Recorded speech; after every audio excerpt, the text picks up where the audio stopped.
G'day humans, welcome to the safe space for dangerous ideas, and I thoroughly enjoyed speaking with the one and only Michael Moynihan of the Fifth Column and the Free Press in a live video Substack event. Substack calls it the Election Dialogues, where prominent Substackers come together on the app and stream live video to thousands of people who can all comment at the same time and like it or hate whatever we're saying.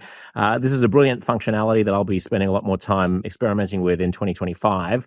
In order to observe that, be part of that, do get the Substack app, which is the only place where you can hear this conversation in its entirety. If you're listening to this on a regular podcast app, you'll hear the first portion of the conversation. And just for this week and next, during the US election, you will not have to pay anything to Substack to consume the extra bonus content that we're releasing. Every day this week, I'll be releasing some election-related material that will stimulate you and keep you sane, hopefully, and keep you sort of empowered and enlivened and entertained and informed in the lead up to this perhaps trying political time in the United States. We had a great chat. This was all about the kind of rift in the Republican Party between isolationists and interventionists and where that leaves the Democrats. We went all over the place to Gaza, immigration, the Australia versus Europe versus other different countries, how they deal with multiculturalism and illegal migration, and China and Taiwan. I thoroughly enjoyed it. I hope you do too. As I've said, if you're not listening on Substack, just quickly download the Substack app and you'll be able to listen to it right there in its entirety. Enjoy. The one, the only, Michael Moynihan. Who's going to win? Yeah, well, I can't tell you that. I mean, I would say that the assumptions right now that Donald Trump has taken a significant lead, or it's trending in his direction. There's a part of me that presumes that once four people say this, everybody in the media repeats it. But once I have somebody like Steve Kornacki, as somebody who I trust, saying, well, it looks like all the polls are trending in that direction, that I'm going to, operate on the assumption that we're going to get a delayed second Trump term. I'm not super happy about that. I'm not super happy about any eventuality. But right now, that's the feeling. And that's why I was talking about this when you were trying to reboot your phone or whatever, about this mania that's happening in America about fascism that's about to be loosed on the American public.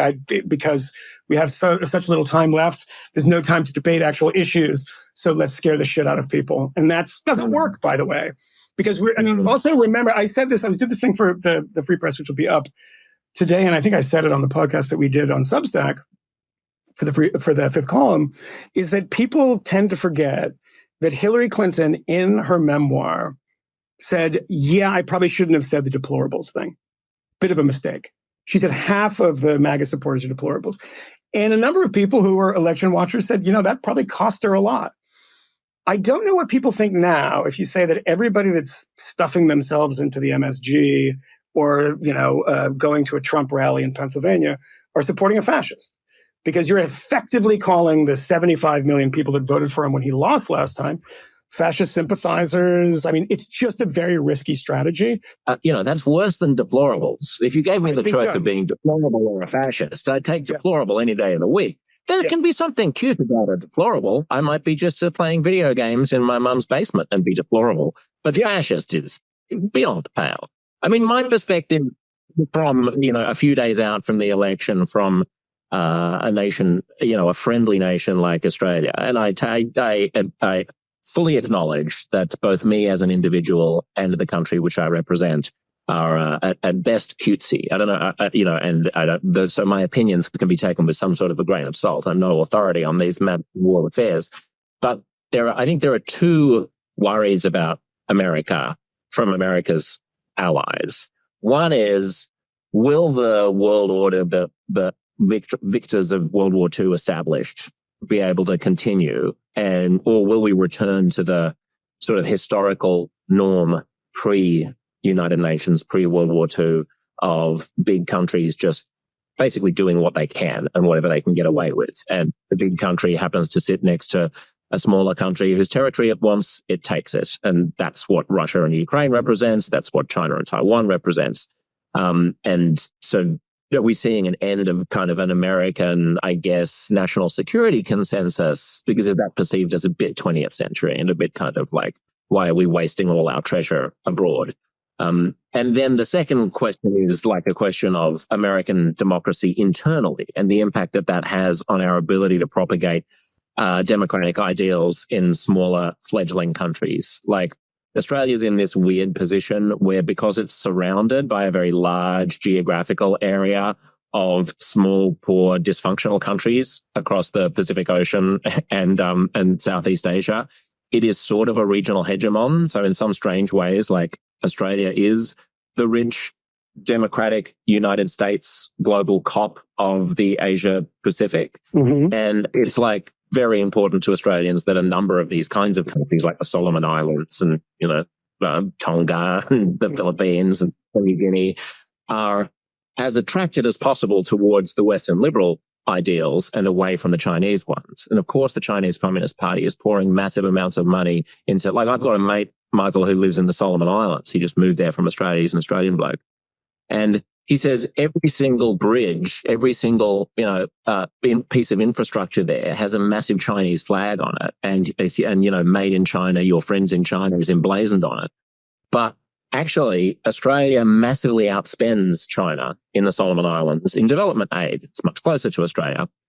And because of our reticence, our post-colonial reticence to look like we're going in and bossing around the native, we don't mark any of it. You never see an Australian flag. You never hear the word Australia. Ours is all like, let's give it to the local communities. Nobody knows better how to spend money than the chieftains of the local villages. So you just give it to the chieftains of the local villages. Their cousin ends up with a nice yacht, and like vast bucket loads of Australian cash go in, and there's no kind of soft power payoff. So that's, I guess, a long-winded way of saying, like, the second concern, quite apart from America's overt interventionist versus isolationist question, is like, is American democracy internally sufficiently captivating to the rest of the world that smaller countries can plausibly follow it?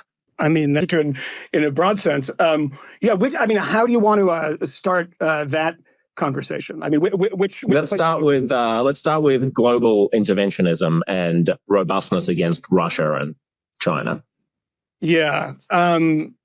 Look, I mean, the thing that one has to look back on and say, one of the things that we didn't anticipate from the Iraq War was how long of a tail this would have when it came to American foreign policy decisions. I mean, I think that everything springs from the failures in Iraq. I mean, at that point too, I mean, there was not a huge lust for interventionism in general until 9/11. After 9/11, obviously that changed quite a bit, and there's a lot of revisionism that happens with people about who was pro-war and who wasn't. I mean, Glenn Greenwald, I think, has acknowledged that he was pro-Iraq. But yeah, I think that the moment that we're in right now, the Russia stuff has been very, very strange because you cannot get a Republican, and I've talked to a number of them, in the past, say, 2 years. I mean, I went up on the Hill after I went to Ukraine. I went to Ukraine in the first 3 weeks after the war started. And there was an initial hunger from people who say, like, we have to support the Ukrainians. I mean, obviously, this is a democratic fight, had this kind of redolent of the Cold War kind of thing. In the second Joe Biden, made this an issue that he was going to, at first, throw a lot of money at, it really instantly became a partisan issue. And Republicans backed away.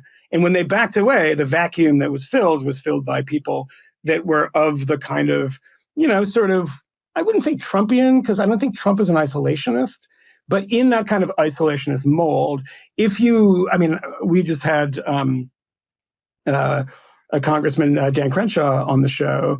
And, he was funny he talked about it on the show and off the show, the number of things that Republicans say in the House, say on Fox News, versus what they say privately is just like there's an ocean that separates them.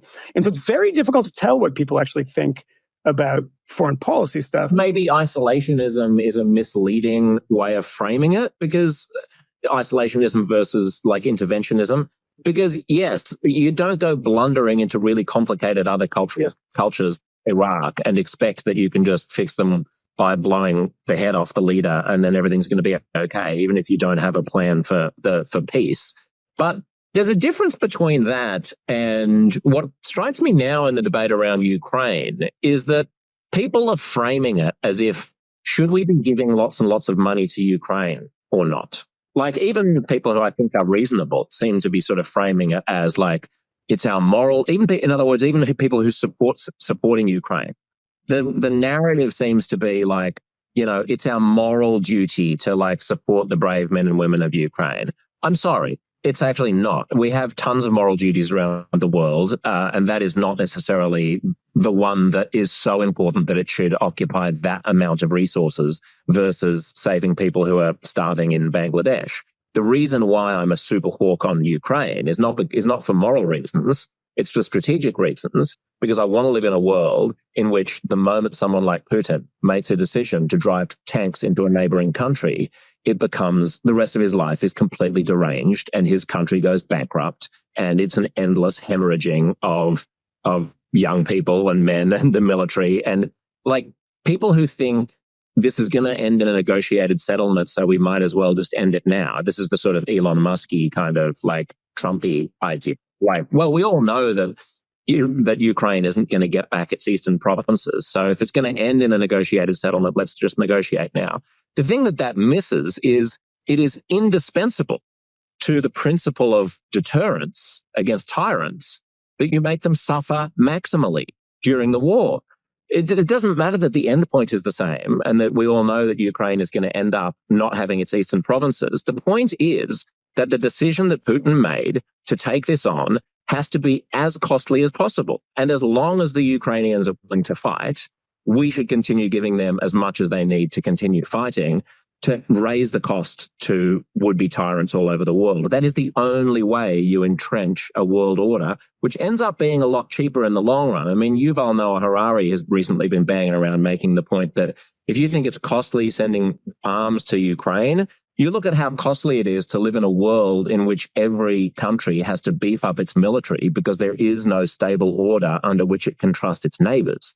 Then everyone is spending a fortune on the military, and everyone's expenditures amps up the neighbors' expenditures, and you end up in a global arms race because nobody has any faith that the rules of the world will be enforced. So I think when we hawks, and I use that even though I sort of opposed the Iraq war, and I don't think of myself as like a hawk, and I'm ambivalent and a squishy lefty on a number of kind of military issues. I think there's a clear benefit to living in a world that has consistent rules that say, yes, the borders of the world don't make a lot of sense. There's no particular reason why the Middle East is drawn the way it is. There's no particular reason necessarily why the border of Ukraine and Russia are the way that they are. But now that they are that way, we're done. There's no more fighting. There's no more fighting unless there's a really, really, really, really, really, really, really good reason and everyone agrees that we have to fight, and then we don't keep each other's territory. Like, that's the new world order, and it has never existed before, and it's existed for less than a century, and we can't give up on it now. Yeah, I mean, I don't know where to even begin with that. I think it's obviously very true that doing nothing, and there's nothing you can do in some of these situations, right? I mean, look at Georgia. The fact that South Ossetia and Abkhazia were taken very easily, very quickly, and Saakashvili did actually try to put up a fight. And you can go back, and Chechnya is the same way. The first Chechen war, the second Chechen war.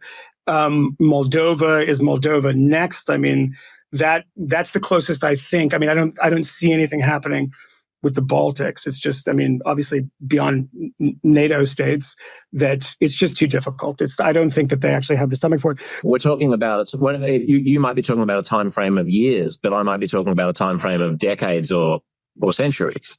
It could be, but right now, I mean, this is one of the things that when people talk, and I see people in the chat talking about, who's going to win this war. I mean, the Russians have already lost this war.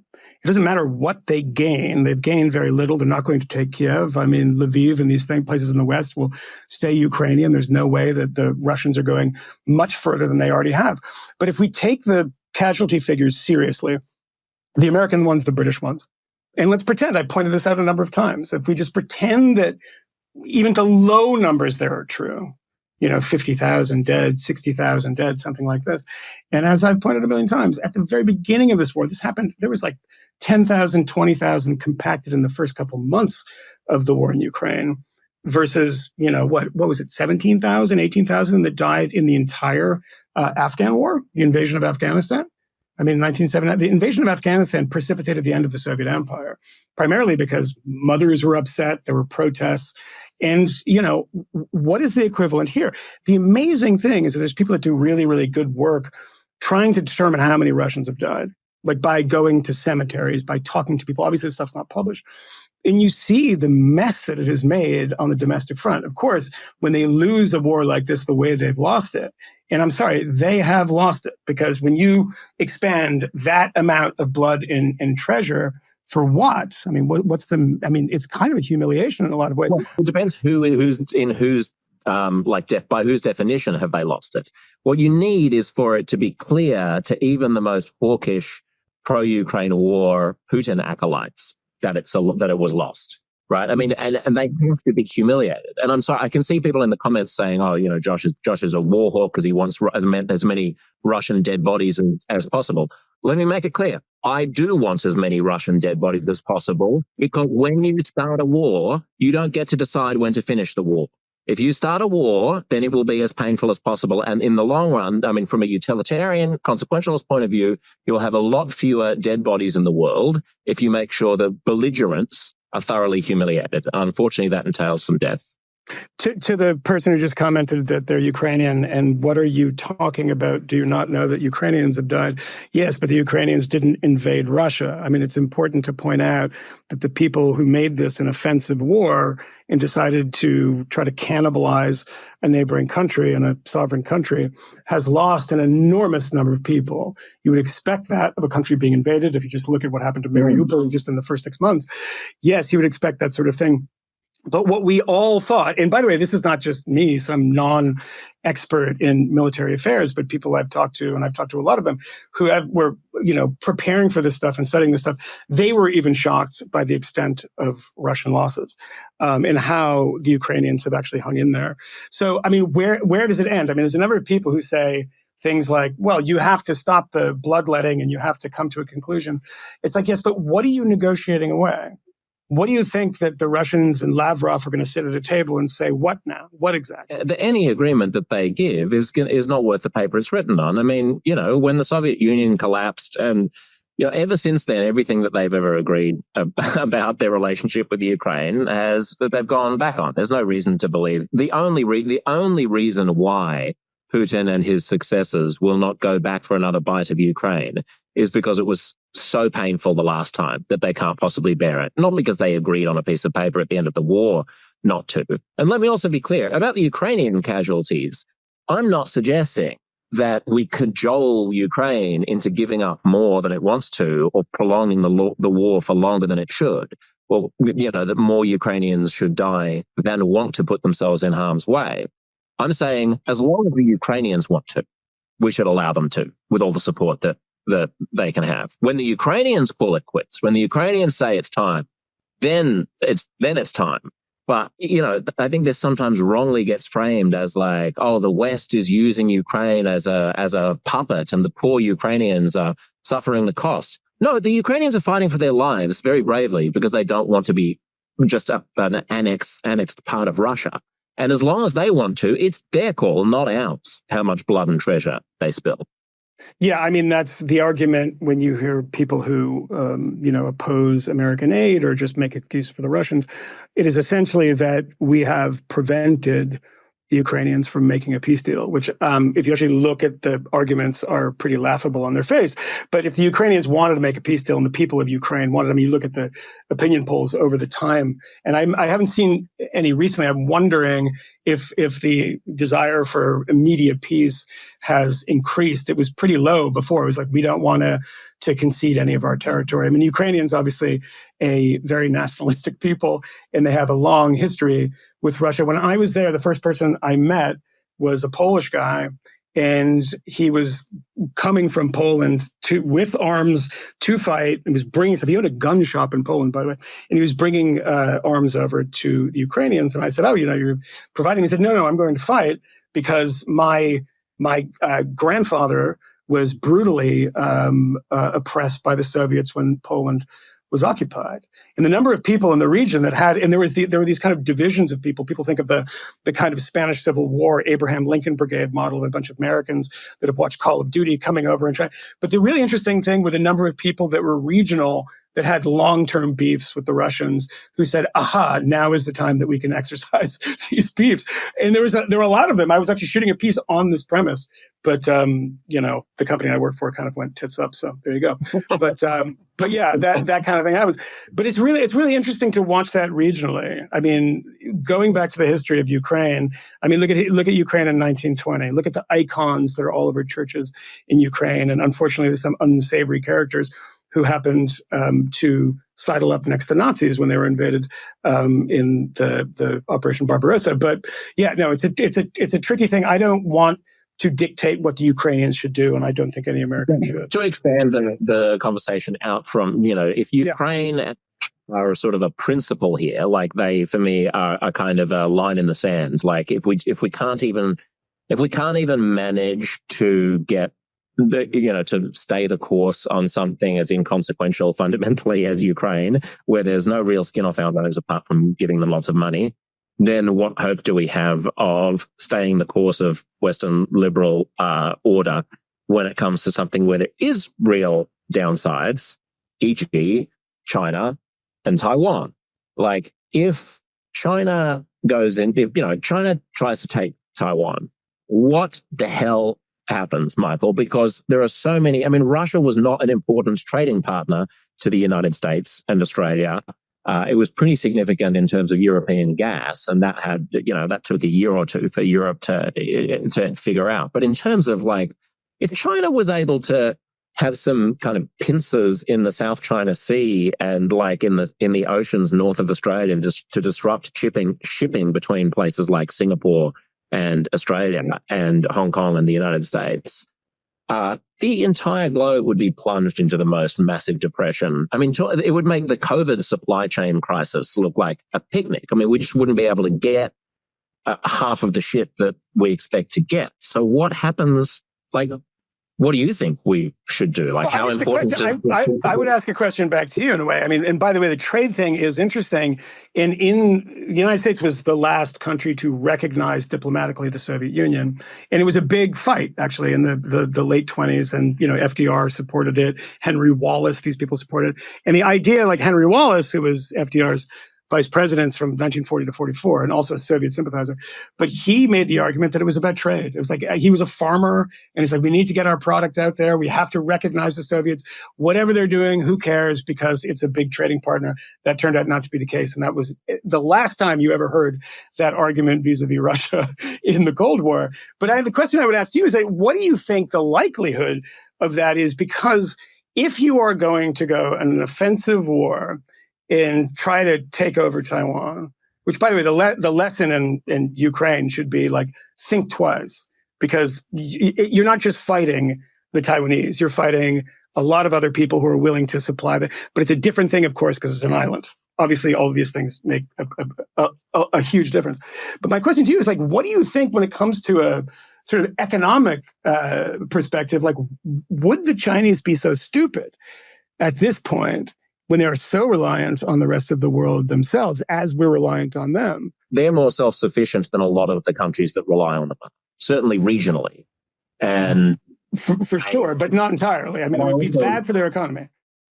Yeah, it would be bad for their economy. It would be a lot worse for South Korea's economy and, the Philippines' economy and Australia's economy, frankly, and Singapore and Indonesia, and possibly, I don't know what the trade deficit is between China and the United States, but it would probably be about a wash in terms of the impact that each would have on the other.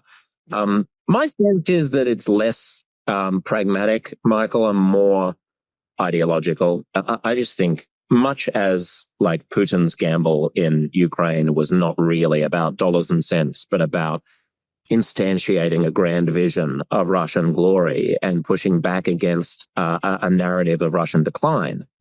I think as long as you've got this particular regime in Beijing, I regret to say that I think that a conflict over Taiwan is almost inevitable. And I think the only hope would be a change, would be a collapse of the Communist Party or a revolution, or the emergence of some kind of Gorbachev-style reformist figures in China. I think Xi is an ideologue, and this matters a lot to him.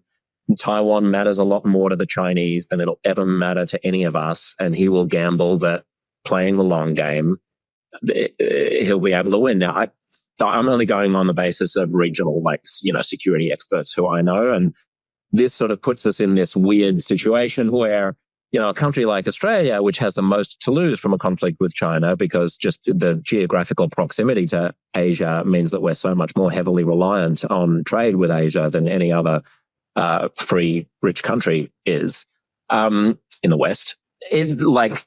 On the one hand, we recognize it as being, a teat on which we are suckling and that is providing us with an enormous amount of cash and a place where we send tremendous amounts of bauxite and uranium and beef and wool. And at the same time, a place that regionally is a terrifying threat. And so to some extent, the question of America's role in the world order is the pivotal question for countries like Australia. And I saw someone mention in the comments on this Substack Live, Romania. They were saying they have family in Romania and that all of the Romanians are terrified that if Putin wins in Ukraine, Romania will be next. These kind of medium-sized countries that are dependent on a consensus, a Western liberal consensus that's led by the United States, are very anxious. Now, it's possible that the European Union steps in where America fails and the whole narrative. I mean, Trump may have been kind of onto something where he started playing tough with NATO and got European, it was a semi-unintended consequence of American neglect. Might be that the rest of the Western world gets its shit together and the EU and Canada and Australia and New Zealand and a bunch of hodgepodge of other countries, Japan, India and South Korea get together and are okay, well, I guess we're going to have to form some kind of United States of freedom. And we may be able to approach things that way. But the alternative is a Hobbesian world in which tyrants and autocrats dominate. I worry in some sense of what this kind of, the Atlantic relationship looks like, America's role in the world when it comes to domestic politics. Republicans could always be relied upon for being pretty hawkish on most things. I mean, if you're going to invade Grenada in 1983 to supposedly get a couple of medical students back, you're probably going to get 95% Republican support for that. If you look back when Reagan did it, it was popular. I mean, the Falklands, I was having a conversation with a listener today about the Falklands. I mean, these kind of things that you could get conservatives and to be a bit jingoistic about. But the iteration of the Republican Party that you see now, which is, much more isolationist. And the question that I always have, because he's so erratic, is Trump on China? Because Trump wants to have nothing to do with so many parts of the world, but he has an obsession with China. And the one issue that he has been very consistent on over his career, going back to the 80s, nothing else he's consistent on, is trade, and particularly targeting trade with China. But it's a hilarious thing about this is China's been empowered by the failure of communism. The utter failure of the communist economy in Mao's economy, and the same thing is true of Vietnam, is that the embers of that burnt out economy, you get to kind of exploit that labor. We get all these great things. America feels richer, and then it's oh yeah, now they're really powerful. We did that. That was us. The thank you, China. But I wonder about Trump and China when it comes to something like Taiwan, because no one gives a straight answer on this anymore. It's really, really hard to figure out. Remember, 2 years ago, Joe Biden gave the first straight answer that a U.S. president ever has. He was asked at a doorstop. It was a press conference. And, so are you saying, just to clarify, that the U.S. would defend Taiwan? And he said yes. Yes, because our official policy is neglect, is to not respond to this in any way. But it's not. That was not a policy shift. That was the fact that he is 1,000 years old and was like, wait, was I not supposed to say that? And then they started walking it back. It's not as if like you have these weird things like Trump in Jerusalem of making Jerusalem. Obama, every president, Clinton had said that we're going to move the capital in Israel to Jerusalem. Trump was like, all right, let's do it. Like, why are we fucking around? And so there is that element of it. Biden literally stumbled and ambled into that and didn't really mean it, and has been trying to back out of it for so long. But yeah, I mean, his vision of China, beyond talking about Xi being a tough negotiator, like what has he negotiated with him, by the way? The tough negotiator Xi, it's all about tariffs and it's all about the economy. I don't think he has a vision for what the kind of Republican vision of foreign policy is anymore. When he's asked about Ukraine, he just says it wouldn't have happened. Okay, well, if it wouldn't have happened, it did happen. So now what? Well, I'd solve it. Okay, well, how would you solve it? And what kind of concessions are you expecting each side to make? I suspect that he's only, thinking or desiring one side to make concessions. We know what it means for Trump to solve the Ukraine war. It means that he would sell out Ukraine. I mean, he would basically, when he says that he would sit down with both sides and hammer out a deal, the only deal at the moment is like, we're going to stop giving you all of the arms that you need, and we'll extract a promise from Putin that's not worth the paper that it's written on, that he won't come back and try to take another bite in 3 years or 5 years time. But I mean, the question of China, to give Trump some credit, perhaps unwittingly, I do think that the wishy-washiness of the national security consensus over Taiwan, this kind of cleverer than thou, like, strategic ambiguity stance that we all pat ourselves on the back for having, is actually kind of dangerous. And if Trump wins, I don't think China tries to take out Taiwan in the next 4 years. Because with Trump, although he is quite isolationist, and I do not trust him to uphold the liberal world order, and I do not trust him to defend the correct principles in the case of Ukraine and Russia, and I do not trust him to keep his word with allies. People have been U.S. ambassadors around the Asia Pacific have been quite open about their concerns about the ability of allies to take America's word to the bank. Like, it's very hard to create long-term alliances and strategic relationships with countries like Japan and Australia, and even sort of less robust allies. Like Indonesia or something like that, if they just don't believe that the United States is going to keep its word. And nobody believes that Donald Trump is going to keep his words. That being said, the asset that he brings to the table is he doesn't like being pushed around. And I think if he was in power, I doubt that China would. I think there is a kernel of truth in his bluster about this shit wouldn't happen if I was in charge. Because to some extent, I think he's perceived as being crazy enough like a fox that you wouldn't necessarily be able to predict that he's going to take anything lying down. 2014 happens in Ukraine, the first Ukraine invasion, and then you have that period of, I don't even know what you would call the period, because it's an active period of fighting, particularly in Luhansk, Donetsk, and places like that. Crimea is just occupied. But, it does come back when Joe Biden is the president. I wonder, though, because if Donald Trump says, I got us into no foreign wars, and I intend to not do so in the future, I mean, I can't imagine that, everyone knows something very simply, is that if China decides to take Taiwan, American troops, American airplanes, American helicopters are not going to engage in combat. We don't do that anymore. That's just not going to happen. Right? I can't imagine under any circumstances of who the president would be, with the exception of maybe Lindsey Graham, where that would actually happen. So the question becomes, what is America in its post-Iraq, post-Vietnam, age? What do you do in response? I mean, it's the same thing every time. Sanctions. I mean, I didn't see this, but apparently 60 Minutes did a piece last night about whether the sanctions are biting in Russia. Because it's like, okay, we'll give them weapons. We're just going to give them to you, but with all these limitations. You don't shoot them into the country that invaded you, because that would be rude. Just don't do that. Just keep it local. And then we'll have some, we've given a lot of money. I mean, billions and billions of dollars. But what is the response when you have an island nation that is small, very difficult to defend, very difficult for us to get to defend in some way without doing, without any actual military activity? I'm not as sanguine as you are, Michael, that there's no chance of a hot war involving actual American, maybe not boots, but warships, fighter jets actually blowing up, Chinese assets. I think that is... Well, warships we do now. We do now. I mean, you do that with, like, the Houthis are getting, missiles rained down upon them from American warships and things like that. I mean, we're shooting down stuff that's coming in from Yemen and from Iran, trying to help the Israelis.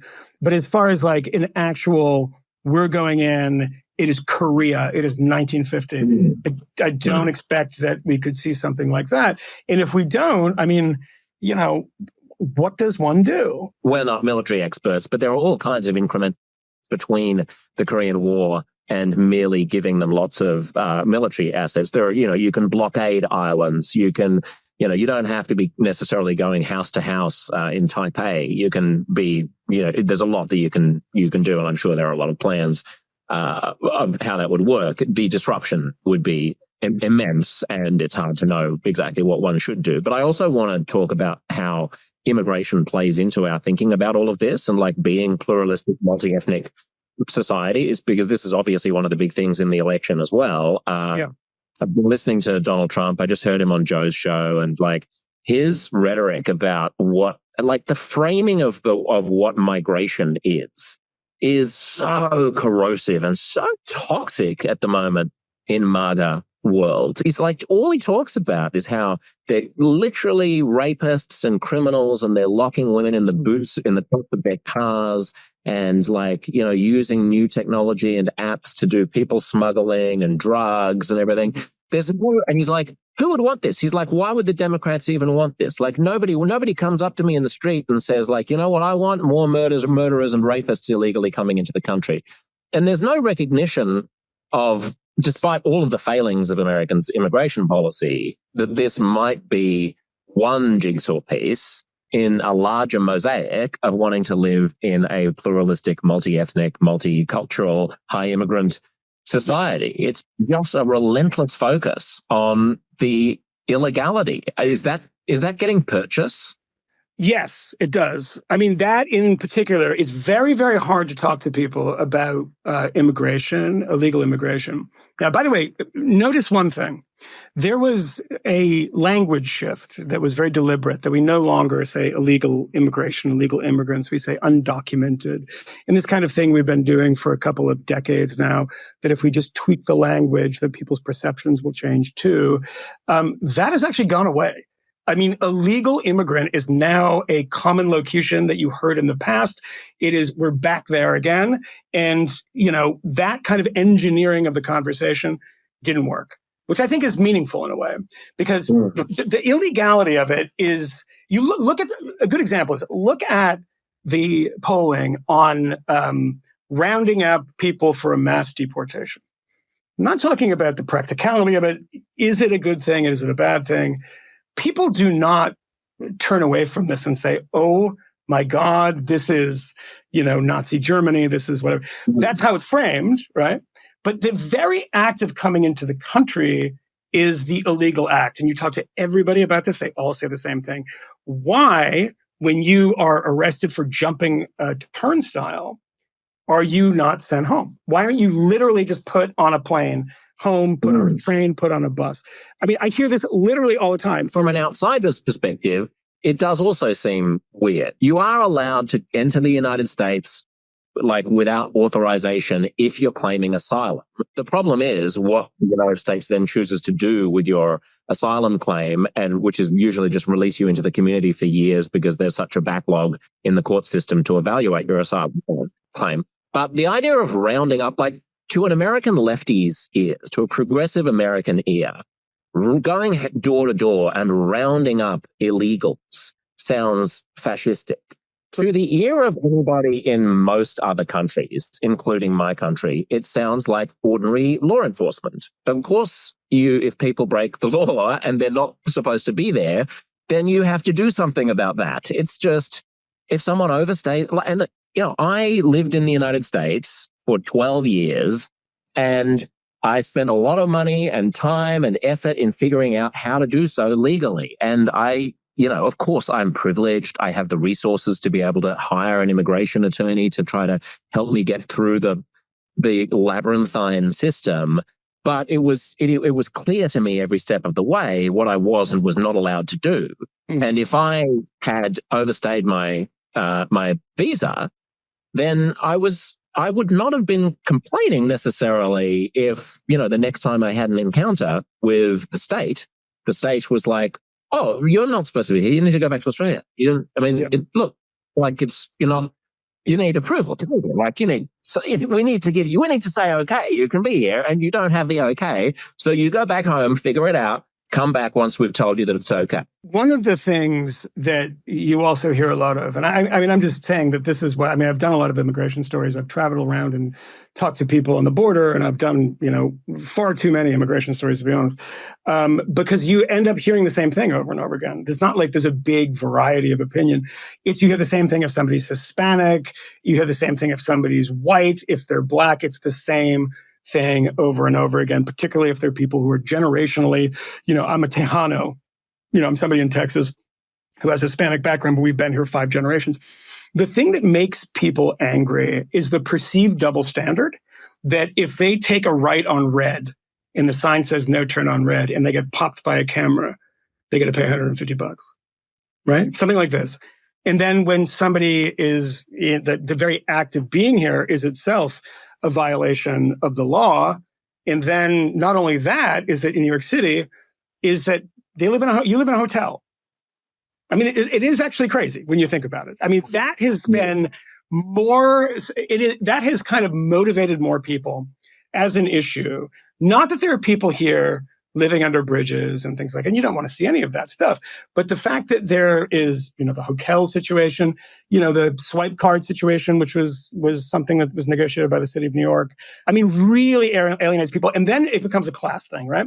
So when I was in Chicago, the number of people that are there really agitating against illegal immigration, particularly being a sanctuary city, are mostly non-white. Just put it that way. Look at all those city council meetings. They're young Black men and women who are saying, look, you've never taken care of us. Never. It is a left-wing argument. It is not something that is now they've become Trumpy. They kind of, a lot of them are being pushed towards Trump because they think that's the only solution. No one else is talking about it in a realistic way. But when they say things like, I am somebody where the boot heel of the state has been on my neck, in my family's neck for many generations.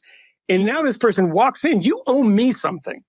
You owe me something as an American who has been oppressed and been the victim of racism and redlining, et cetera. And you're giving people money and places to live. You don't give me this stuff. What are you doing? And on top of it, these jobs are jobs that I would take or people in my family would take. Now, is that true? It doesn't really make a difference because that's what people think. That's how they're talking.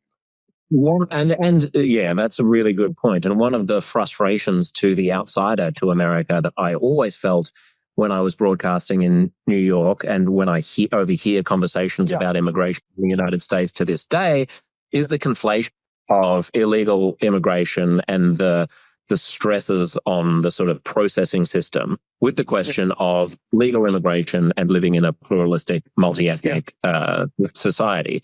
So after the Second World War, just to give the brief example of a very similar country to the United States, which is my homeland of Australia, after the Second World War, when Australia was still vastly majority white and had an overtly racist immigration policy, it brought in the first sort of what Americans would call, treasurer, like secretary level. We call them a minister, a minister for something or other, a portfolio in the cabinet for immigration. And the conclusion, the premise was Australians are probably willing to put up with extremely high rates of immigration, which the country needed because we needed labor, if they feel that it's controlled.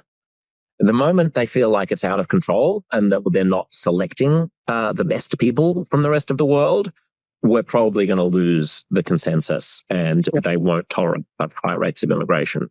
And that philosophy has stood the test of time for 70 years now. And Australia's immigration policy against illegal arrivals by boat, now obviously I can see that it's a completely different situation because securing a physical land border in the United States is so much more complicated and logistically and technically difficult than policing a marine environment. But nonetheless, a Faustian pact has been made by successive Australian governments on both sides of politics to implement the most brutalising and dehumanising forms of punishment against people who come here knowingly, illegally, like intercepting the boats before they get into Australian territorial waters and bribing small Pacific Island desert nations to build concentration camps where those people will be housed behind razor wire in perpetuity with no media able to go and visit them, in such conditions that many of them will go on hunger strikes or sew their lips shut and stuff like that. And then we pay other countries to take them. There was a big brouhaha when Trump first got into office because he found out about one of these deals that Obama had signed with Prime Minister Malcolm Turnbull. And Trump was like, are you bloody kidding me? We are taking people from a desert island concentration camp that the Australians don't want, and we're taking them? Got into a big spat and ended up... But Josh, a quick question about this. Regardless of the morality of it, is it effective in the sense that the number of boats have decreased and the number of people... I mean, this is obviously something that's of extreme importance in Europe, particularly, people coming from the Maghreb and coming into Italy, because the number of people that die on those rickety boats is enormous. Hasn't done that in Australia. Absolutely. So from a utilitarian point of view, it's an undoubted triumph, because part of the downside of having people smuggling, well-organized people smuggling rings across Southeast Asia, which were as well organized as, for example, the drug trade. And, many of the people who were on those illegal boats were able to afford the people smugglers' fees. So they weren't necessarily the most destitute people in the world. But nonetheless, there's a humanitarian case for it. But when that trade was underway, many of the boats would sink, and there was a cost of human life, right? And so the argument of Australian governments is essentially you sort of punish the few to make an example of them, and then the trade does dry up. I mean, the boats stop. The people smugglers are unable to find customers. Everyone hears the horror stories. The Australian government runs television ads in Indonesia, in a number of other South Asian countries, which are terrifying ads, which say in the local language, if you get on a boat to Australia, you will never live in Australia, and show images of razor wire and camps and stuff. That is extremely, extremely effective. And the benefit of it is that Australia is, I think, the second highest country in the world in terms of the resettlement of refugees, and has one of the highest immigration rates in the world per capita. And there's very little backlash in comparison to the kind of backlash that you see in Western Europe and the United States.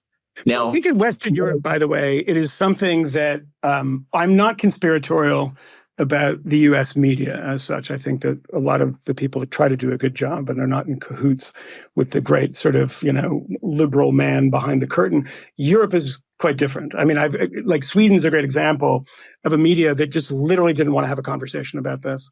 And you blink, and then the far-right party is the second biggest party in the country, right? This is true across Europe. And you had a very, very big anti-immigrant or anti-immigration party in Denmark named the Danske Folkeparti, and now they're basically gone. Why? Because the Social Democrats took on their ideology. That's all people were waiting for.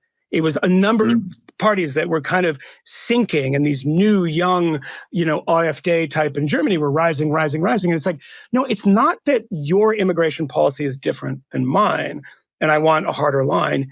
You don't even talk about it. You don't even have a conversation about it. Angela Merkel's, very long tenure as chancellor and the head of CDU is completely tarnished forever by how she handled that migration crisis. And the Swedes, by the way, were doing the same thing. The government wasn't, but there were Swedish political parties. People on the right were going down to Greece and handing out pamphlets that said, we don't want you, and we want to, and people said, this is the most horrible thing in the world. But the question always became, as somebody who's vaguely libertarian, you care about economics and you care about incentives. Incentives matter, right? Markets and everything and incentives matter. Why are all these people that are very used to warm climates getting to Greece, getting to Lampedusa, getting to Italy, and ending up in northern Sweden? Because it was well known amongst migrants that you would get an apartment, you'd get X, Y, and Z, and it was very, very generous. The thing that is different about migration in Europe, and I don't know what the case is in Australia, I'm interested to know because I see there's, some indications there's something like this. But it is people who are in the country, and this is another one of the things that I think has really turned the tide in Europe, that are, for instance, in Germany.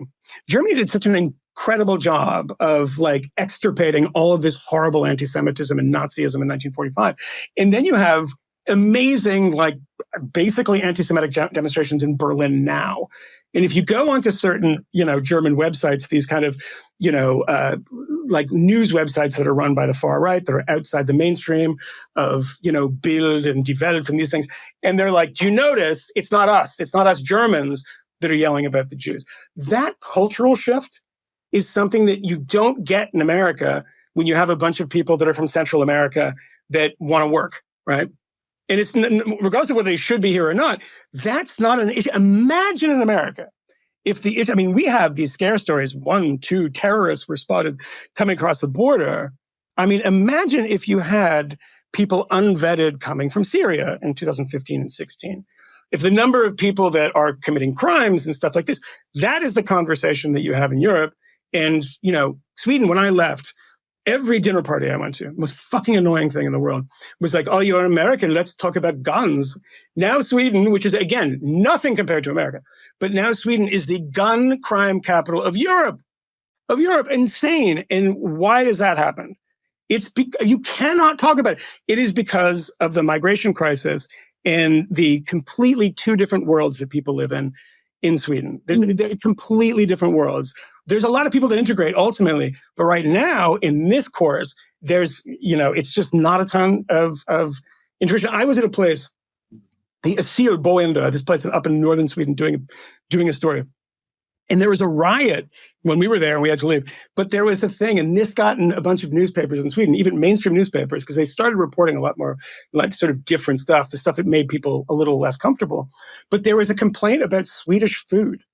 They were like, why are you giving us this? This is disgusting. But I brought my own money with me. So it was a little different. But that kind of thing just exercised people in a way that it was like, oh, wow, totally different from the American immigration debate, Yeah, that's interesting. So, I think you're touching on the question of cultural integration.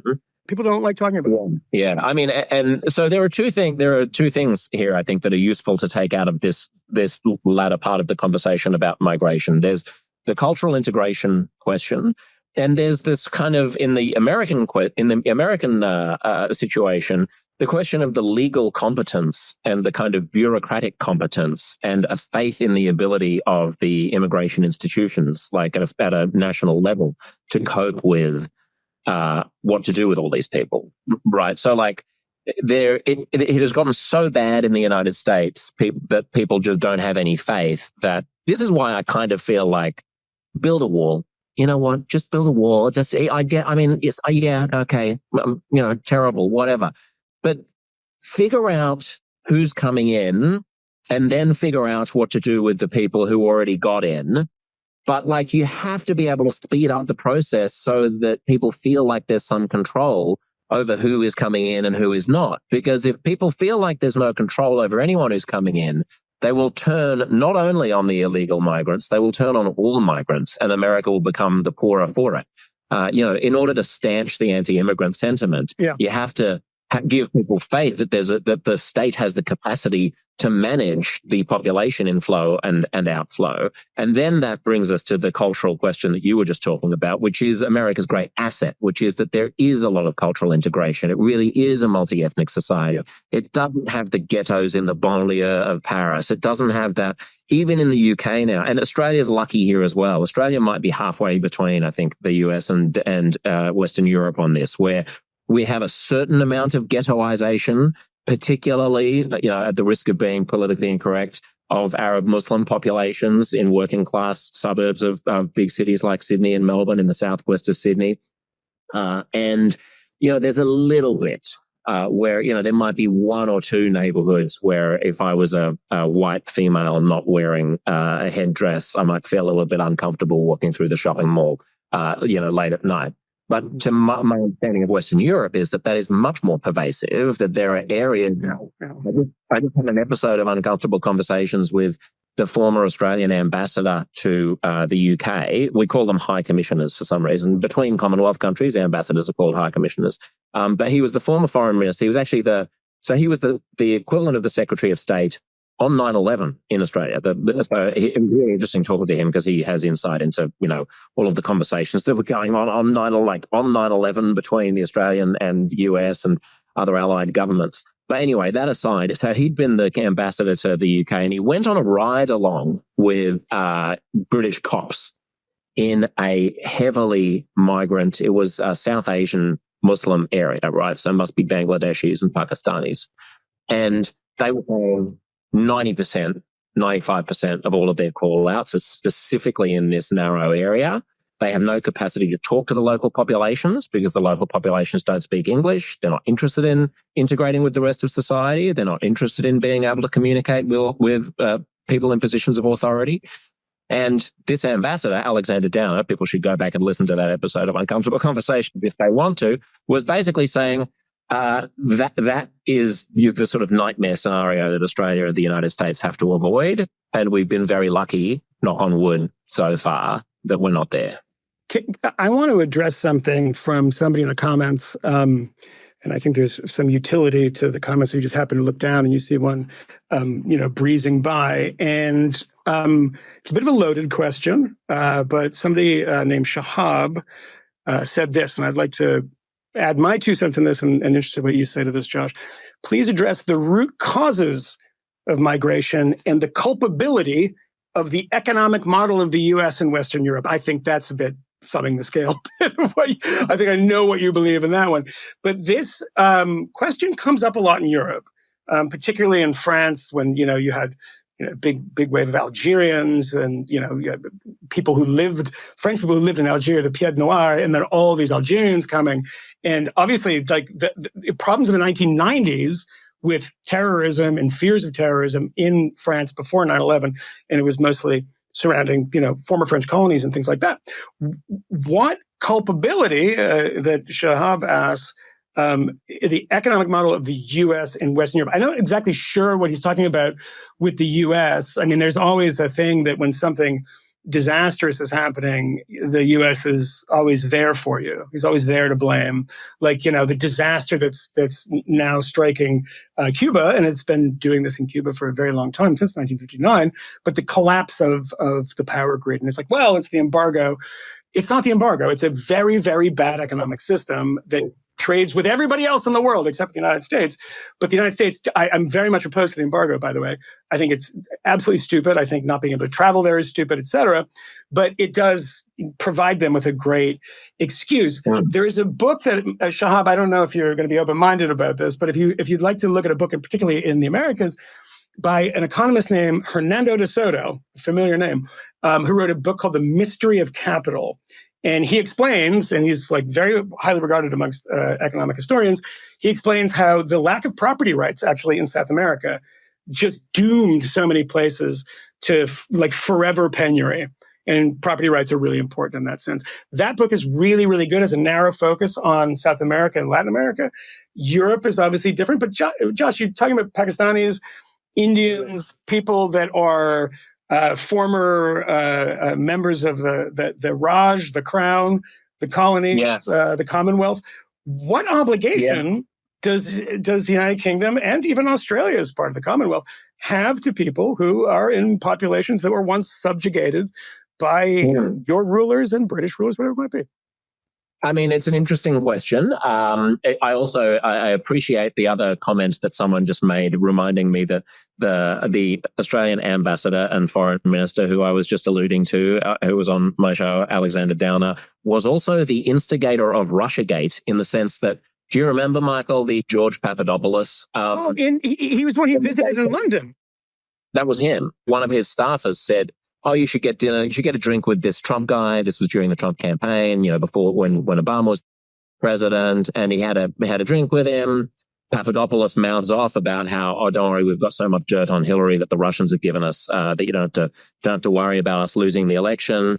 Downer sleeps on it, and I asked him about this in his episode of Uncomfortable Conversations. Downer sleeps on it. He wakes up the next morning and he goes, "I should probably tell the FBI." And so he asked his staff to get the FBI on the phone. "Look, it's the Australian ambassador to the UK. I just had this drink with this guy."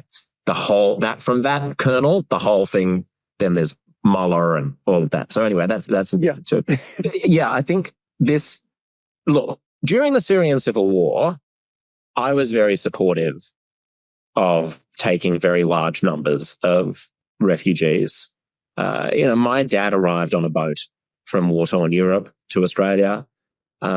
My grandmother was hunted by the Nazis across Western Europe throughout the war. My dad was born in a refugee camp in Switzerland during World War II. And the only reason I'm an Australian is because his mum took him and his older sister, my aunt, to the port in France where the ships were going off to the New World full of refugees. And the clerk who was assigning people to the ships said, "Where do you want to go? You can go to the United States or Canada or Australia." And my grandmother, who was a penniless, uneducated refugee, said, "Which one's further from here?" And that's why I'm Australian instead of American or Canadian. Yeah. So I'm sympathetic to the fact that we need to be generous and understand that people are coming from desperate situations. And in the case of something like Syria, we had gone into Iraq. We had, if you want to even go back further, redrawn the Middle East along arbitrary lines that took no understanding of cultural and tribal history. We had supported autocrats in our thirst for oil. There's a lot of geopolitical baggage that goes along there. And I think that does move the dial a little bit in terms of giving preferential treatment to the victims of those scenarios than to the victims of random scenarios in which we have no complicity. But when it comes to something like, I think, Pakistan or Bangladesh or India, it's a little bit more of a long bow to draw, I think. I mean, what would South Asia look like had there never been a British Empire? Who the fuck knows? I do want to point out one thing. There was, I'm scrolling back here, the person whose question I addressed responded by saying that multinational corporations imposing lopsided trade policies on poor countries and led to people in those countries losing their livelihoods. I don't know what planet that is from, because all you have to do is look at the charts in every country, every developing country, and how trade has benefited almost everybody in those countries and pulled people out of poverty at an insane clip. I mean, unlike anything in history, you can look at those charts and see how poverty goes down and income goes up in a very short period of time. So that's incorrect. And you might want to look up. And I mean, just go to The Economist and you can see any issue of The Economist will clarify that for you. But I think there is an instinct there of just blaming the West and blaming everybody else for your problems. I mean, I see that quite a bit. Look, there's a lot of history is really unfortunate, is really unfair. And I think that we are unique in the West, in certain countries in the West, for constantly trying to, atone for sins in ways that seem a little irrational at a certain point. And how long does one have to? I think is the question that I think so many people in Europe and so many people in the US too want to know the answer to, because it's just not a sensible policy to forever be saying, well, we have to sort of support X, Y, and Z because of this something happened 100 years ago or 150 years ago. So one point that I was making while I was delightfully frozen, which relates to that, is that I just think that the recentness of the Western complicity is relevant in determining the extent to which we should give priority to people who are suffering from our own behavior, right? So, something like the British Empire centuries ago in Pakistan and Bangladesh, like what would South Asia look like were it not for if the British Empire had never existed? We don't know. I mean, they wouldn't have trains. They wouldn't have democracy. Like, I'm not saying that makes it okay, but it was so long ago and things are so complicated. that I think it's unfair to put a great moral onus on Britain to now bring in everybody from Bangladesh because they once had an empire there centuries ago.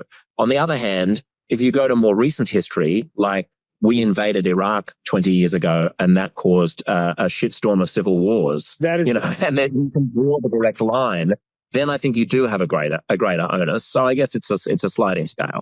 No, I mean, and also it's usually a tell when people are talking about something like Iraq and talk about what was unleashed by the United States without also acknowledging that without sort of Iran, funding roadside bombs and militias for, 5 years, funding the insurgency to cause chaos in Iraq to actually hurt the United States. I mean, these are people who say the same thing, that that's a bad thing for the United States to do in Russia, in Ukraine vis-a-vis Russia, but that was what was done to the United States, of course, in Iraq by regional powers. But yeah, no, I'm very skeptical of people that weaponize history for current political gain.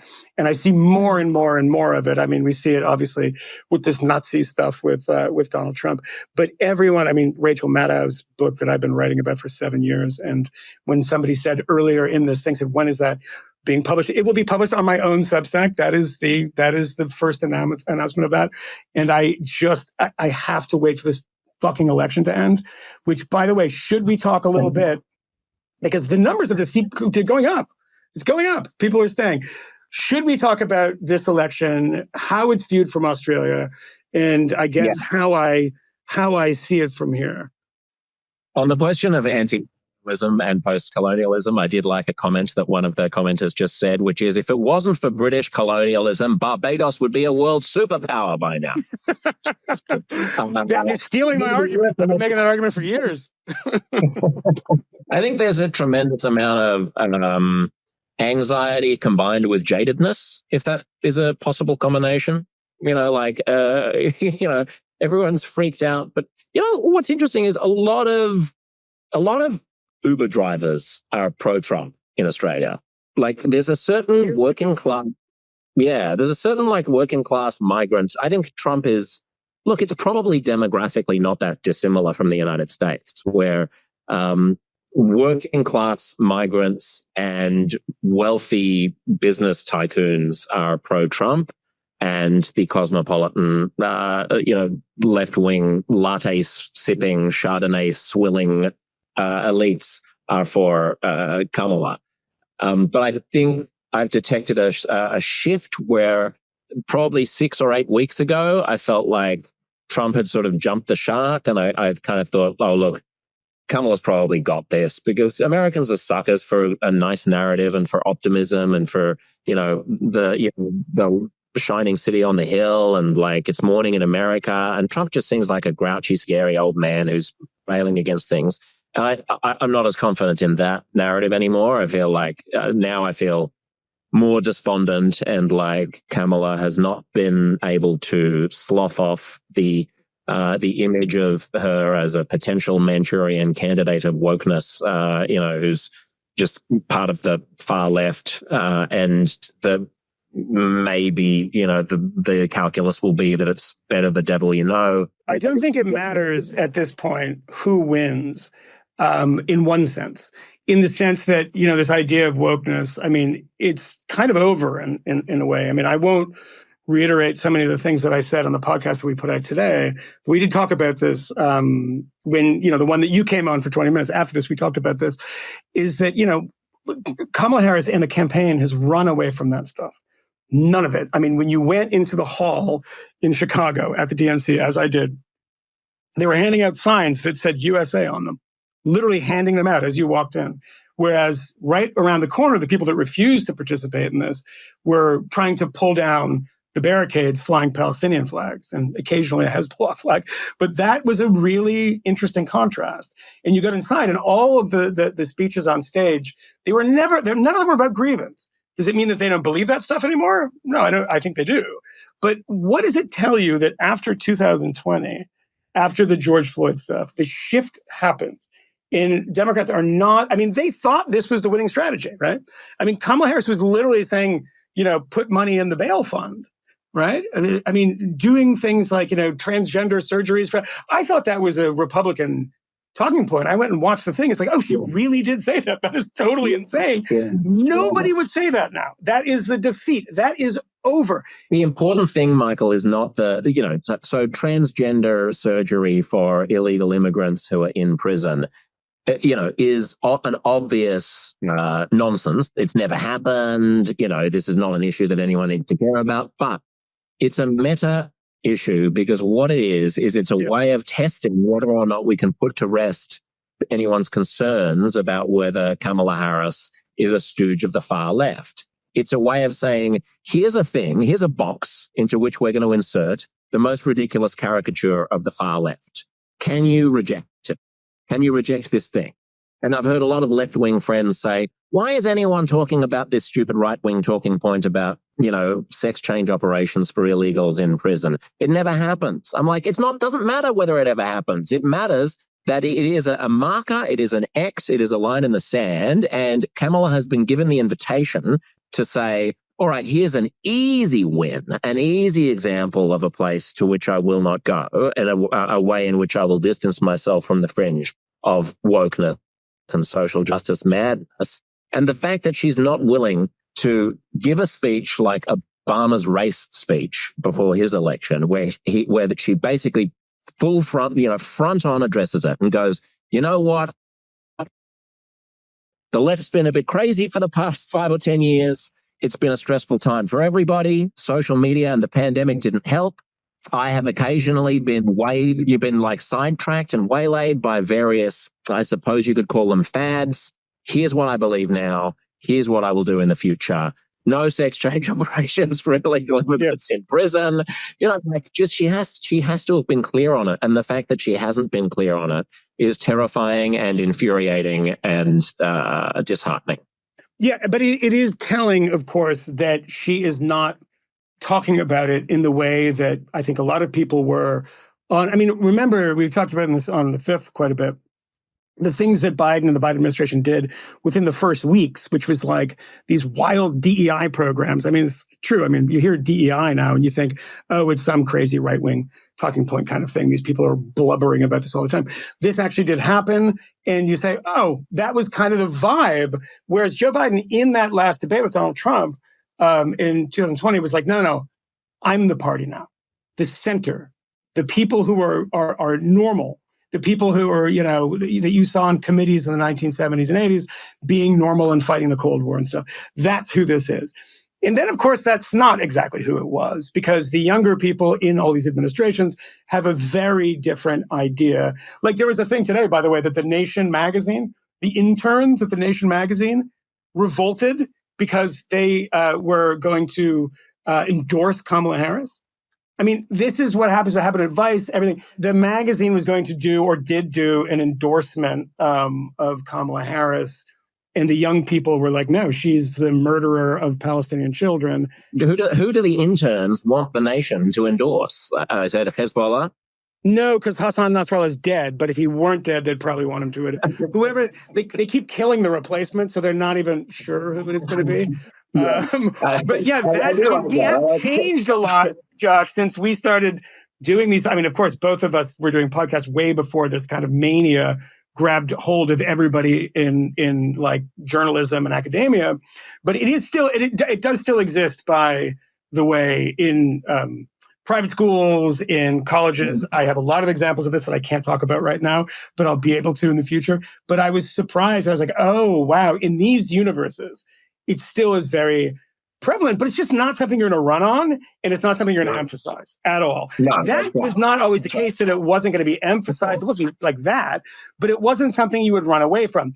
Corporations running away from it now, too. They're not, literally saying we will no longer make political statements. Colleges But then they keep requiring their staff to put he, him, and she, her in their email signatures. So there's like all progress, you have a certain amount of wins, and then you bank those wins, and then you just don't talk about all of the eggs that needed to be in order to make the omelet that you're currently living in. On the note of Hezbollah briefly and their leadership, don't you love the fact that that the new leaders are all like not actually technically leaders? Like everyone calls themselves now like a deputy. It's like the new leader of Hezbollah is always just like, no, I just bring the coffee. It's not. No, no, I want to go to a coffee shop. I don't want to live on the couch. No, I'm not either. Yeah. That's like the worst fucking call-up ever. You've been struggling in the minor leagues, then you're going to get to the majors. Now you're like, I don't think I want to be a part of this. You're very good at blowing up. Do you want to do one final thing, Josh, and talk a little bit about Israel and Gaza? Not even just how it affects the election here. I love that in the final 3 or 4 minutes of this live stream, let's just solve the Middle East problems. Coates said it's simple. Didn't you read his book? I tried to download the audio book of it is not available outside of the United States yet, and I want to hear him saying this stuff, so I haven't actually read it yet. But I don't entirely disagree with one possible generous interpretation of his point, as I understand it, which is to pull off a bit of linguistic jujitsu here, Michael, and take us back to the question of Australia's treatment of asylum seekers by locking them up in concentration camps on Pacific Island nations as a deterrent to other people. The grand consequentialist utilitarian outcome of that might be a net positive. It probably is, because it allows Australia to be a more multicultural and harmonious society, and it stops future illegal migrants from drowning at sea. But there is another moral position, which is once someone is in your care, you have a duty of care towards all human beings. And it is not right to make an example of them by destroying their lives in disproportionate ways for some greater good. And my understanding of Ta-Nehisi Coates' argument, and most people who are agitated about the fate of Palestinians, is apartheid is wrong. The death penalty is wrong, whether you apply it to Osama bin Laden or whether you apply it to someone who stole an apple from a grocery store. If you're anti-death penalty, you're just anti-death penalty. If you're anti-treating people differently on the basis of their race, ethnicity, or religion, with no specific, evidence of any wrongdoing on their part, in terms of the way that Israel runs the West Bank in particular, that's wrong.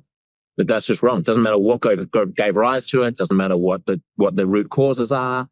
You should not be running a system where, I don't know if you saw there was a piece in the New York Times a couple of weeks ago that was really interesting that traced the commute of an Israeli versus a Palestinian going between two parts of the West Bank.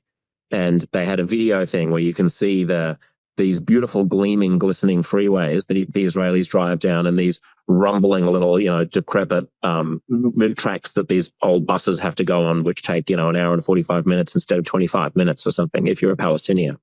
There are maybe good security reasons for all of these things, but the fact is that if you're a Palestinian living in the occupied territories, life sucks, and life sucks in ways that the Israelis make no effort really to improve. And whatever the reasons are, and I'm speaking here sort of spitballing as if I were Ta-Nehisi Coates, the reasons for that are sort of irrelevant to the mistreatment.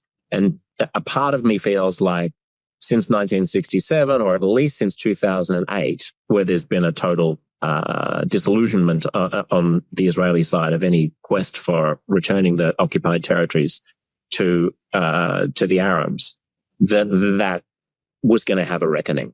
That was going to have some kind of flowback. And just as that doesn't justify October 7th, just as America's foreign policy misdeeds did not justify September 11th, 2001, there is a causal network here that both sides are complicit in. I wonder what Coates would think about that argument when applied to American blacks in certain neighborhoods, in certain places that, it's like, look, there's a reason it happened, but there's a reason people are here. There's a reason people are living in a destitute way. The historical background doesn't matter. It's not interesting. We just have to deal with now. It's like, I don't think that a man who actually wrote a cover story about reparations which mined history going back very, very far to make the case that we should be paying, as the government, descendants of African slaves. Now, that's an argument you can have and an argument you can make either way. But I find it very convenient that he ignores history. And this is not far away. This is recent history. The reason for that glistening road in that sort of rubble-strewn path there's 1,000 reasons for it. But one of the big reasons, you could say, is the Second Intifada.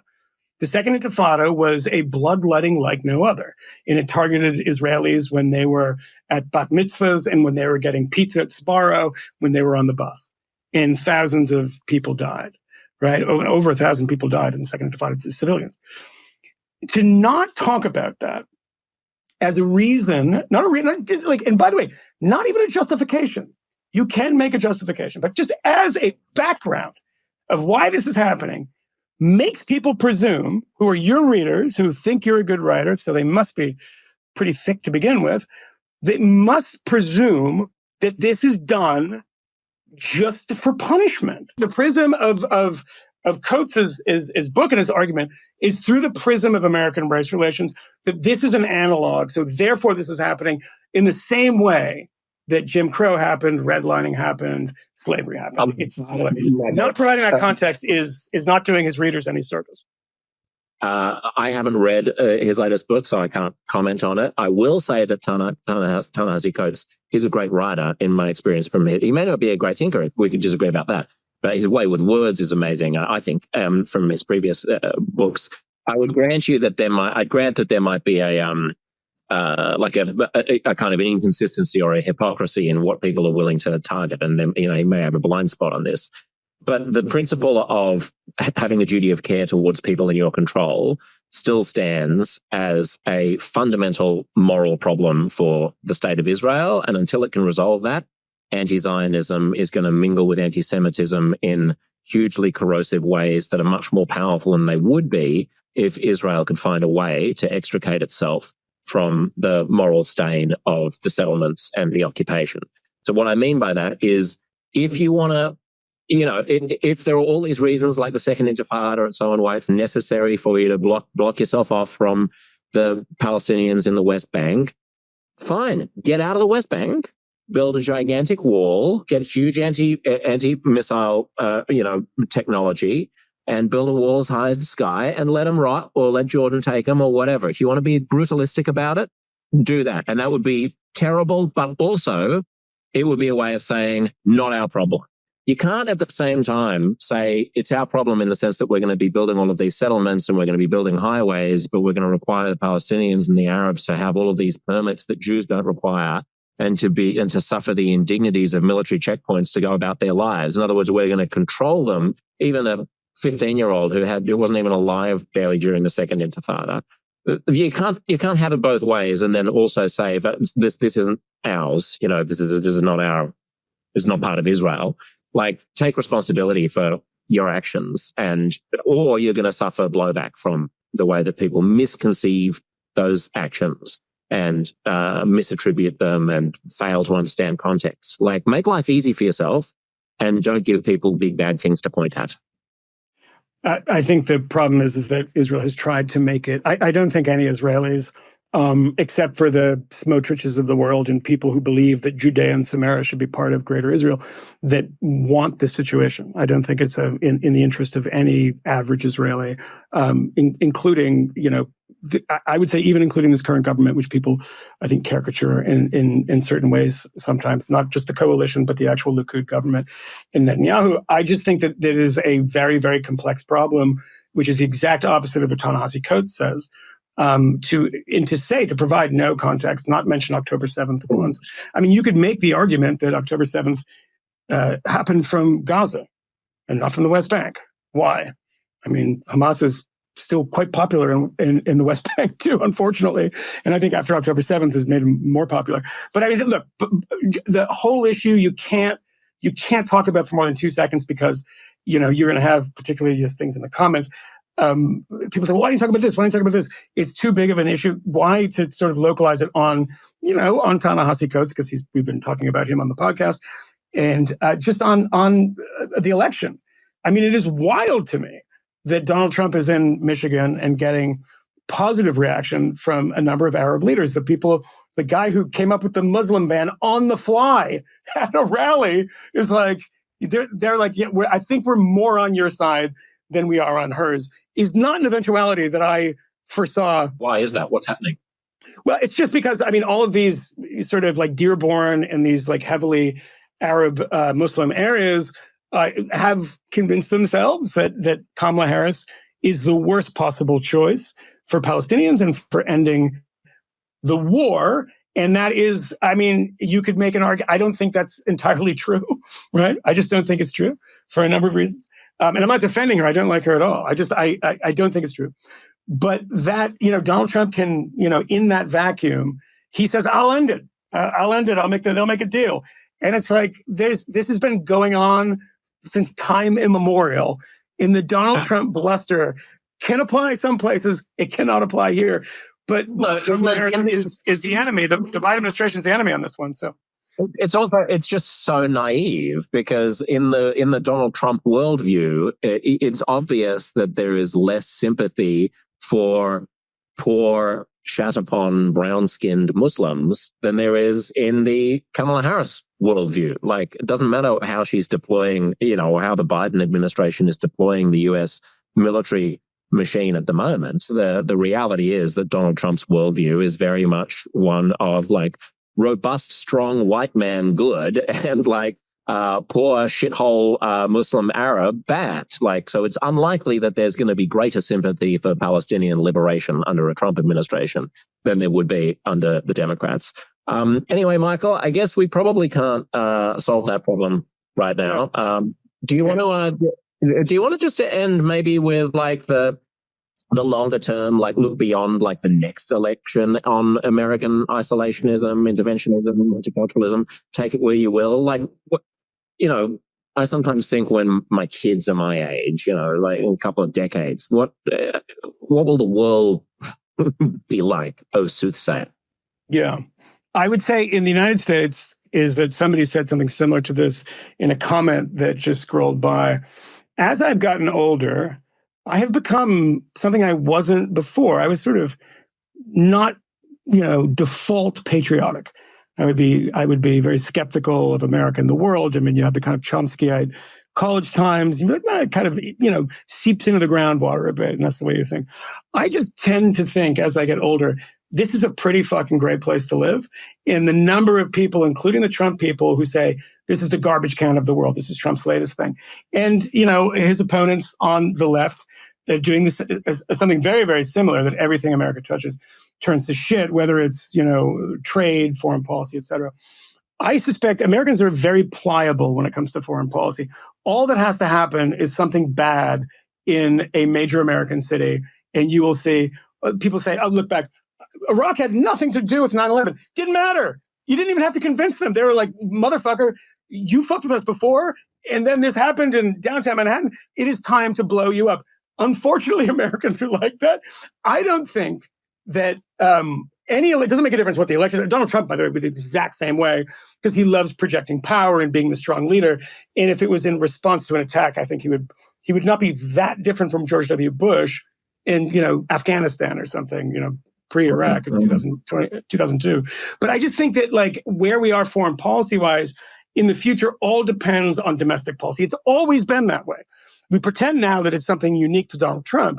No. I mean, in 1941, prior to Pearl Harbor, the America First Committee and isolationism was the majority opinion of Americans. What happens in America on December 8th? This is true. You can look this up. America First shut down the next day. Hamilton Fish and, Charles Lindbergh, all these people were very, very popular. That position was very popular to be opposed to intervention in a European war, and very similar to today, because they remembered the year and a half, 2 years of American bloodletting from 1917 to 1918, which was a disaster. And one of the most disastrous words. And for what? And Americans retained that in 1940 and 1941. That's what people don't remember, is that isolationism was hugely popular. It was the majority opinion, and people didn't think of them just as Nazi stooges. As a matter of fact, the British intelligence service had set up something in America called the BSC, in which their job was to convince Americans to be more anti-Nazi and to say, this is actually a problem for you guys too, because we were so inward-looking, Taftian in the way that was very common in the 30s, 40s, and 50s. We are in that moment again. Iraq is World War I. We're in this place.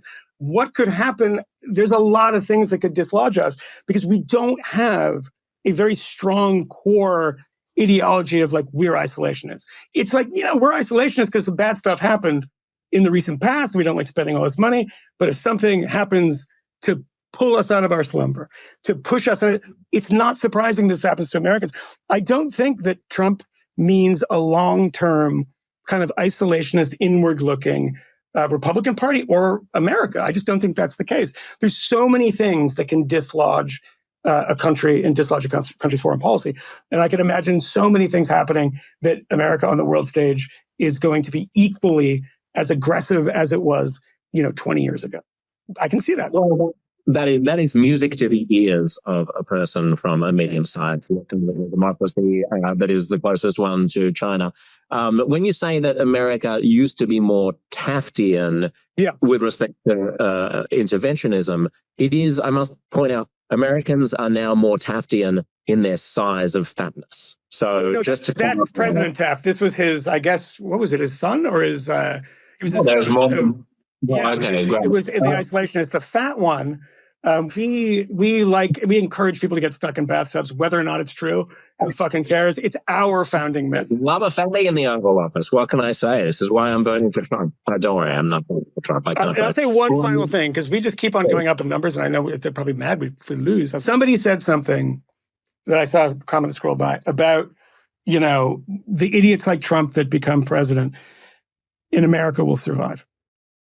The argument that I've been making to people and anyone who will listen, and they get very upset about it, particularly here in New York City, is that is the foundation of my optimism. It's not that Donald Trump is a good person.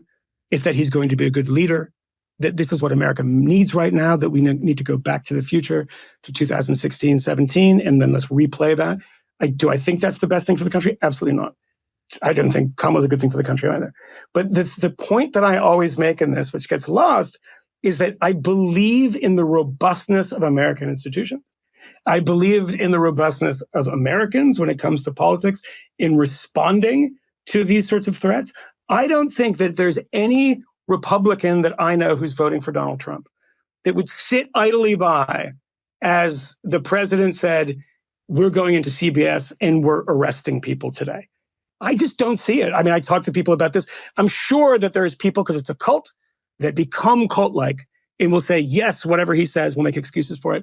But George Will, who is one of my favorites, loathes Donald Trump, was on, I think, Jamie Weinstein's podcast, a great episode, in which he said something similar. And I was very happy to hear it, and this is George Will, who knows a lot about American institutions, that it would take a lot. Well, we don't want to stress test it. I agree.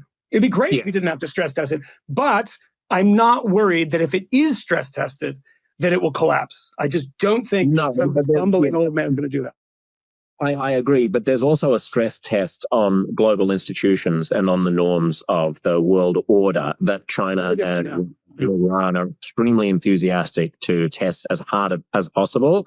And it worries me the more that America thinks that it can tap dance and dilly-dally around without providing some firm spine. I'm not saying that Kamala is going to have the firmest foreign policy, but like the traditional American national security establishment that is probably currently best embodied in the Democratic Party rather than in MAGA town is important. And it remains to be seen how long you can give up on that and fuck around with it before that has real consequences and somebody jumps in and takes an opportunity to disrupt things even more. I will also say, someone said in the comments there, and by the way, if people are listening to this on the Fifth Column or Moynihan, you should subscribe to Uncomfortable Conversations. If you're listening to this on Uncomfortable Conversations, go and check out Michael Moynihan and the Fifth Column. Said in the comments that they wanted me to end with a Clive James quote. One of the great Australians. And so there's one that I like, which I just looked up while they were saying, in cultural amnesia, he writes, you need to remember the essential truth about people prone to catch-all theories. They aren't in search of the truth, they're in search of themselves. I like that as a kind of explanation of conspiracy theorizing. And there's another one I like on the eve of an American election about democracy, where Clive James said, democracy is even more important for what it prevents than for what it provides. I will do the same. As a massive fan of Clive James, I once told the story when Clive James was sick and he beat the odds for a very long time. And in the process, by the way, wrote one of my favorite poems called Japanese Maple about dying. I said to Christopher Hitchens, Clive James is sick. And he said, oh, he's very sick. He's very sick.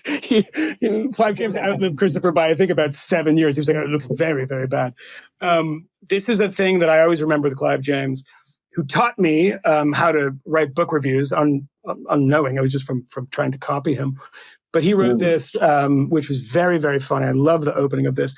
And it is a review of Brezhnev, a short biography that was published by the Institute of Marxism-Leninism, CPSU Central Committee. This is a Communist Party Soviet book that is a biography of Brezhnev, one of the most boring people alive. The first couple lines are this. Here is a book so dull that a whirling dervish could read himself to sleep with it. If you were to recite even a single page in the open air, birds would fall out of the sky and dogs drop dead. There is no author's name on the title page, merely a modest line of italic type advising us that Leonid Ilyich Brezhnev's short biography has been composed by the Institute of Marxism-Leninism. This is one statement in the entire opus, which is undeniably true. Only an institute could write like this. That is the opening paragraph of an amazingly funny review of a Brezhnev biography. And I'd recommend one more. The only person, and there should be far more that did, the only person to criticize the overpraised writing of John le Carré was Clive James. And he wrote a piece for the New York Review of Books called Come In From the Cold, which is a brutal, brutal takedown of John le Carré, who deserves, he's dead now, but he deserved to be knocked down a peg or two in his life. I didn't realize that I shared with Australia's greatest intellectual a disdain for John le Carré, but I never got into le Carré either. Michael, it's a delight. It's so good. Read it. Thank you. Thank you so much. I will. Love to everybody. Love you all. Thanks to everyone who's been watching this live. And bye.